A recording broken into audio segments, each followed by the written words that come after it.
Guys, it is that time of year, my top 10 worst films of 2015. And since we're talking about some butt-ugly movies, I wore a butt-ugly sweater. I hope you like it. Guys, this year was one of the most anticipated years in a long time. Tons of huge movies were going to be out this year. A lot of people were really excited about 2015. And in some ways, some films really did deliver. These 10 films, oh, they really didn't. Before I mention my pick for number 10, I have a couple dishonorable mentions. These are movies that were so terrible, but didn't quite make the list. The Gunman. Wow, Sean Penn has muscles. Everyone look at Sean Penn's muscles. He's got the muscles. Who gives a shit, man? Your movie sucked. And Point Break, an absolutely unnecessary remake of a perfectly fun 90s action movie that was really just an X Games movie masquerading as a remake of Point Break. And man, did I hate it. And the next 10 are even worse. Number 10.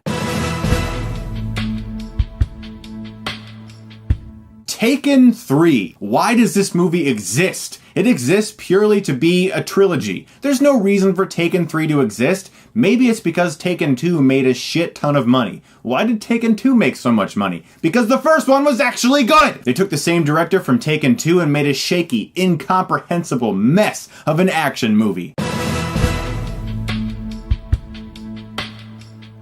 Hitman Agent 47, or as I like to call it, a feature-length commercial for Audi cars. The first one sucked and didn't do well, so they decided to make the exact same film again with a different actor because they thought apparently if they did the exact same thing that failed first again, that for some reason it would be successful the second time. It wasn't. I had to watch that in theaters with other people.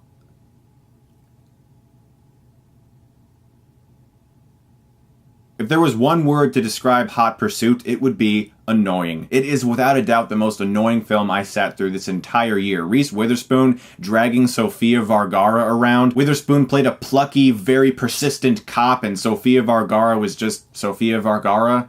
Oh, my shoes! Oh, my dress! Oh, my boobs! That's the whole movie.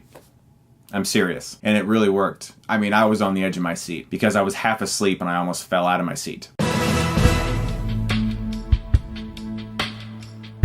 Jupiter Ascending. Now this is a movie I'm actually sad to say is on this list because it was an attempt at making an original science fiction movie. They actually tried to make an original different sci-fi action movie, the Wachowski siblings, and man did they fail. It felt like you had to read a 10,000 page long dictionary to understand the plot. Jupiter Jones was a terrible hero. She didn't do anything. She had to be rescued every other scene by Channing Tatum, who looked hilarious in wolf ears or something. This movie was so bad Tatum didn't even want to promote it. Outcast. Did anyone see this movie? I did. Nicolas Cage and Hayden Christensen in a straight-to-video on-demand movie? Well, that's all you need to know right there. The only thing this movie has going for it is an incredibly over-the-top Nicolas Cage performance that was awesome to see, and entertaining in a so bad that it's good way. The rest of the movie was a poorly shot, hyperactively edited, disgusting-looking movie with Hayden Christensen really trying to act and failing. Paranormal Activity, The Ghost Dimension, or Paranormal Activity 6 if you want to call it that. Look, this movie was so bad, I didn't even sit down and do a traditional review. I did a video called Thoughts on Paranormal Activity, The Ghost Dimension. It was a one-take video in which it was just my inner thoughts after leaving this film. You guys loved it. I had a ton of fun making that video, and it was my perfect way to describe how terrible this movie was. Inside, I didn't even feel like talking about it. And then I realized, just make a video out of that. Make a video about how much you don't want to review it, but while you're doing that, you're reviewing it in your brain. And you guys loved it. I had a lot of fun making it. Horror fans out there, like myself, if you like this movie, that's fine. But you've got to acknowledge what that movie was. Just another attempt to milk some more money out of your pockets just to see if they could make any more.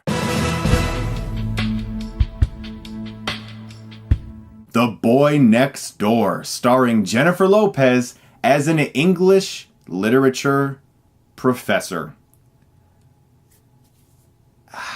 This movie was directed by Rob Cohen, who brought us great films like Stealth and Alex Cross. It was about a 40-something teacher who falls for a 19-year-old student who moves in next door, has sex with him, and then he becomes a crazy psychopath. My gosh, I hated this movie. It was just filled with Hollywood cliches.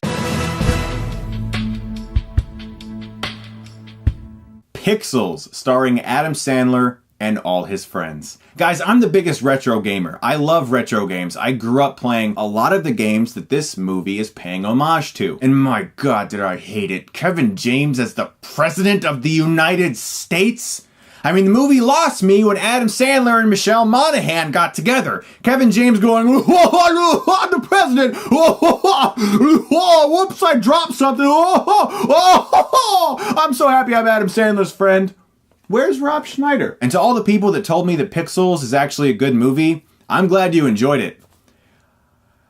I don't know what to say to that, though. I thought about these next two films very carefully because I hated both of them, and I thought, which film, if I were forced, would I want to watch more than the other? It's really hard. Fant Four Stick. I refuse to call this movie what they want me to call it. It's Fant Four Stick. Look, maybe for like the first 40 minutes of this movie, it's just bad. It's not awful, but it's just bad. And a lot of people were like, oh, this movie's not that bad. It's not that great. Oh. From the second the words 1 year later appear on screen in Fant Four Stick, this movie turns into an absolute disaster.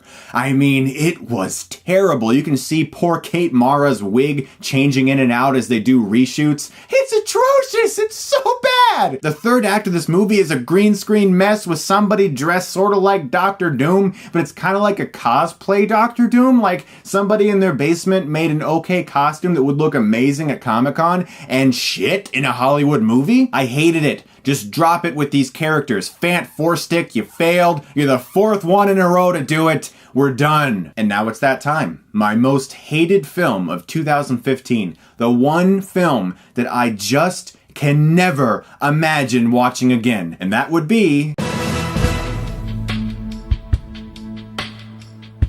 50 Shades of Grey.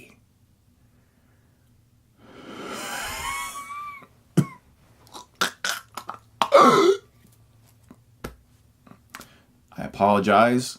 I almost died saying that name again. It's not just the movie that I hated so much. It's the entire thing surrounding 50 Shades of Grey. An author writing a Twilight fan fiction and then changing the names in certain locations to adapt it into her own fan fiction. Then that becoming a novel filled with grammatical errors and terrible writing. And then that becoming a movie and me sitting in a theater with a bunch of middle-aged women who at times did moan.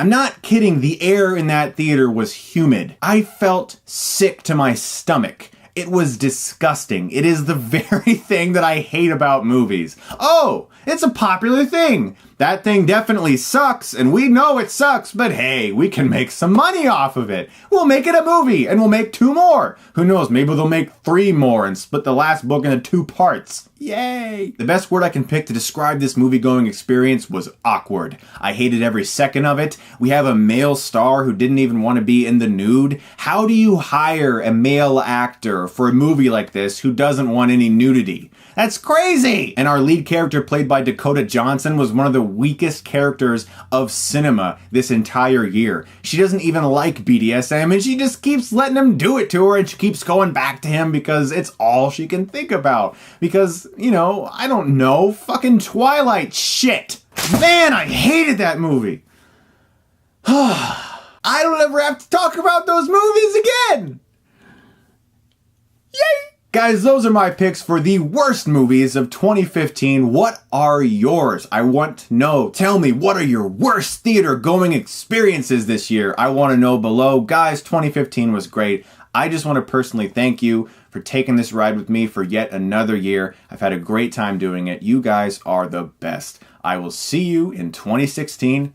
Have a good one. If you like this, you can click right here and get Stuckmanized.